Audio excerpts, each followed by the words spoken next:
Hello, everyone, and welcome to It's Your Call. I'm your host, Kai, and today I am joined by Josh, who has been playing bridge for about 7 years now. He's only seriously been playing for about 4 years, but he has really been enjoying it. The things that really get him into bridge are the puzzle aspect of the game and the fact that no hand is the same. It's always going to be different. You always have something new to figure out. He has not reached Life Master yet, but that means that he is eligible for NAPC, and he qualified for District 24 this year, so he will be playing in Louisville, representing District 24 in NAPC, as will I. So we are actually enemies right now, although we are coming together on common terms trying to solve this bridge problem. We'll see you there. And you also went to your first national in Atlanta about 2 months ago. How was that experience? It was great. There's playing in local bridge clubs and at regionals around the area here in New York is fun. There's a pretty good bridge scene here in New York, but it's such a bizarre feeling to be walking around a hotel and you hear U-holds coming from every corner of the hotel. You're walking Oh, by yes. the little convenience store.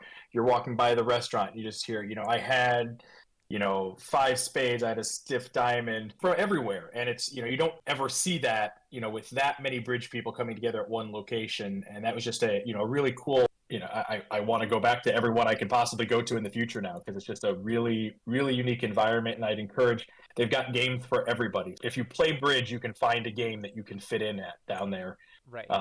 And so I would highly encourage anybody who's, on the fence about thinking about maybe going to a national to certainly do it. It's a great experience. Anyone who loves bridge is welcome.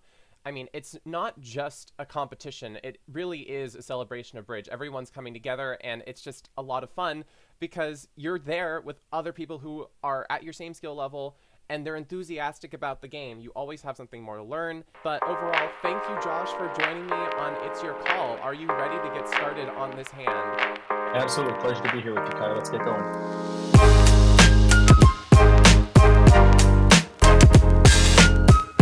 All right, let's do it. You are playing match points on this problem, and you are vulnerable against not, and you are to open on this hand. You've got your classic aces and spaces, but a little bit of a twist. Yep. You've got a nice void here. Why not ask, what are you going to open? I think I can get this one. Let's go with one spade. All right, we're going with one spade, showing off that 5-card major. We get a pass from West, and playing 2/1, North bids 2 diamonds. East is going to overcall 2 hearts. So this problem is definitely interesting in my opinion because it's not very often that you see interference over a 2/1 auction. Most of the time they are just not inside the equation. Most of the time they're not trying to be competitive here. They're looking for a lead direct. So how does that factor in to your next decision is the main thing, and how do you play against interference over 2/1 because they are taking away valuable space? So I'm definitely putting, East with 5 good or 6 good hearts, probably Yeah. to the king queen. If they're asked, like you said, that bid's coming in as a request for for a lead usually. So, if I've got the ace and they don't have king queen, I'm not sure why they're in this auction here. So Yeah, I'm putting king queen fifth, king queen sixth in East's hand for sure. completely agree with that. I do like the void in clubs is a nice feature here. Mm-hmm. My partner could still have support for my spades. Mm-hmm. There's no reason why they can't have that. So I probably really would like to show them that void. If I knew for sure, in with some of my partners, I play that 2 diamonds here promises 5, and all the other game forcing hands would go through 2 clubs, and so it would either Ooh, be interesting. a balanced hand with clubs or a real club suit, but I wouldn't find that out till their second bid. So if that's what we were playing, I would definitely consider a splinter here. 4 clubs, single jump in 2/1 to show the 4 card diamond support here. Get across my void and singleton or void in clubs. I think it really would define the hand very well. Now, absent, if I don't know that we're playing that, I'm probably not as wild about making that splinter. We know we have the diamond fit. I'm the one with heart stopped. If no trump with a void isn't usually the best place to play, but Right. if no trump happens to be right, I'm the one with the heart stopper here. I would want to get that across, but I don't love a 2 no trump bid here because to me that's promising more of a balanced hand at this point. The 2 no trump is just I don't think it's a very accurate bid just because Right. you could definitely be showing your diamond support here. I think that's where I end up at. I would probably lean towards just a 3 diamond bid. Through process of elimination, I think that's probably the best spot to bid that lets partner come back with potentially a 3 spade bid if they have support for me, in which case now we're really could be off to the races here. I like that agreement that you were talking about, where like 2 clubs is a little bit more of an artificial game force, and 2 diamonds guarantees a diamond suit. It's perfect for this hand because of that splinter option. The problem with having a splinter in this situation, I think, is if you bid 4 clubs and then partner actually has spade support for you. Now, when partner bids 4 spades, you don't know how strong partner is. That's true. So if you bid 3 diamonds here showing partner support for diamonds, then they bid 3 spades as opposed to 4 spades, you know that they have slam interest. But if you bid 4 clubs, you're already implying slam interest just yourself a little bit here. But you don't know when partner bids 4 spades, showing you support for spades. Should we be in slam? Should we not be in slam? Does partner like my splinter? Does my partner not like my splinter? It takes away that True. option. Yep. Then again, partner also has the option of bidding 4 hearts over your splinter, which could have been slam trying, and in some sort probably implying something in spades as opposed to diamonds. So there's plenty of ways to go about it.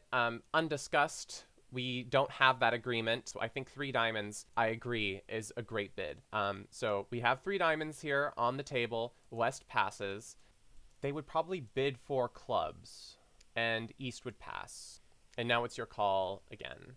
Now this certainly starts to sound like a 2 suited hand in his side because again, if he's got support or slam interest, well, I guess maybe it could be a 2 suited hand with potential slam interest in diamonds, but with some type of club suit. Which if he's got phenomenal clubs, ace king queen of clubs, hey, that's not bad. I'm pitching losers on those. But if he doesn't have those runnable clubs off the top, I don't love his club suit. I think the first question to ask ourselves here is why didn't North bid, if they've got 4 clubs, why didn't North bid clubs first? And the answer to that is probably that North at this point is probably at least guaranteeing 5 diamonds if they're showing an actual club suit. The other thing that 4 clubs completely shows is, well, it first off probably should most definitely deny something in heart. So I think that 3 hearts could be like a heart control. It could also be an asking bid for no trump.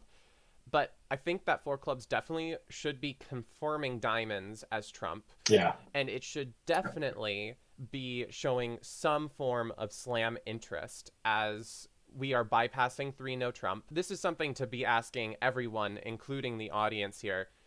What do you think 4 clubs is? Is it simply a control? Do you think it should be showing a club suit? It's definitely an interesting thing. Yeah.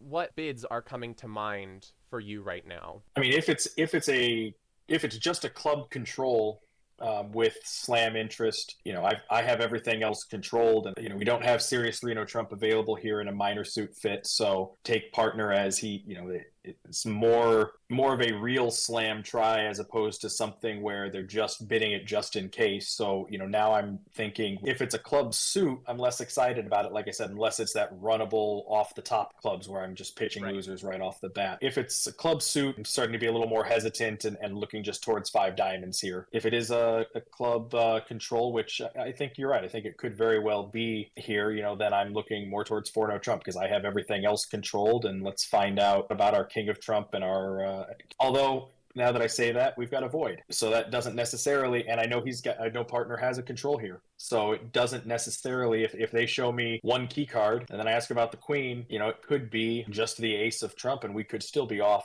king queen of spades. That's 4 no is kind of off the table since we have the void. Sorry, go ahead. There is a general agreement here. I mean, that if you played minor wood, this would be much easier. You could bid 4 diamonds and that would be key card. But I think that 4 no trump isn't exactly off the table here, as if partner has 1 or even zero, God forbid, zero key cards, you always still have that sign off in 5 diamonds because it goes 4-no, 5 clubs showing 1 or 4. You could just bid 5 diamonds. That's a sign off. And if partner shows 0 or 3, you could just pass 5 diamonds. So I don't think that 4-no is completely off the table in terms of that. The question is, how helpful is 4-no? Because we don't know if that club control is the ace of clubs or the king of clubs. Probably not a singleton or void. Let's be honest. That would mean they have a massive club suit that they haven't found. The question is, if partner answers 1 or 4, I guess we can always just sign off in 5 diamonds. But is there even a chance if partner just has the king of diamonds? So I don't think 4-no hurts to ask in the end. If we had minor wood, we would be preserving more space. But in the middle of the auction, you can't just be like, hey, partner, we playing minor wood? It would make auctions a lot easier. It would. It's like, partner, let me just check in here. I know we've discussed this, but do we play minor wood right here? Exactly. Director. I'm personally leaning towards 4-no because if partner has 2 key cards, it could be good. So yeah, and partner's got to have something more than just your basic 13 2/1 because they are implying some sort of slam interest with 4 clubs. Yeah. So yeah. Let's do 4-no. 4-no. I like let's go. And partner is now going to say 5, if I remember how key card works. 5 hearts. So now we know everything. We know we have all the key. We've got all the key cards, but we are missing the Queen of Trump. I don't feel like there's much else that we need at this point. We are forced to 6 diamonds at this point. I don't think in this case it's I can't imagine too many people would be searching for 7 here. So I would say 6 diamonds at this point and call it a day. 6 diamonds, happy to be in slam. So that is more than fair. Everybody passes at this point. So partner's hand. Here comes the big reveal. Drum roll, please. Drum roll. We've got King, Queen, doubleton of spades, 7-5, doubleton of hearts, King, Jack, 10, 6th of diamonds, and Ace, King, 3rd of clubs. So partner's got 6 diamonds. We've got a 10-card fit. We're probably almost always going to be dropping that queen unless it splits 3-0 somewhere. Yep. And we have a source of tricks and spades that we could potentially throw our heart loser on. So Grand Slam actually looks fairly likely to be okay. It's like it all relies on what the spade split is and if you're able to guess diamonds right. So you could argue whether or not it's a good slam to be in, but I'm happy to be in 6 diamonds. At the actual table that I played against, the opponents had the same auction up to 3 diamonds, and then for some reason North passed. Oh no. I couldn't explain to you why North passed. I'm just hoping it was a misclick. So they were playing in 3 diamonds making 7, which is the dreaded 210. Right? Yeah. Oh gosh darn those 210s that we always people say -200 is the worst score in bridge, but I don't know, 210s got to be right up there with it. Exactly. Yeah, this was a hand and this 2 hearts interference made things kind of interesting. It kind of ambiguous makes North's bids even more ambiguous than they were before. So yeah, thank you so much for joining us, Josh. This was a fun problem to do with you. Absolutely. Thanks for having me, Kai. It's great that you guys are doing this, and look forward to seeing more. And to our wonderful audience, how would you have gone about this problem? Would you do anything different with North's hand? Do you play the same thing that Josh plays in their 2/1 auctions, where 2 clubs could be as little as 3, and you're guaranteeing 5 diamonds with a 2 diamonds response? Would you bid 3 diamonds, or would you do that club splinter? Do you have the agreement for that club splinter? The club splinter would be very helpful in this auction, might help you get to 7. And what do you think North should bid after the 3 diamonds bid? It's not... There's a lot of fun stuff here. Is 3 hearts showing or asking for a control? Is 4 clubs simply a control, or is it showing a suit? Let us know all your preferences in the comments down below.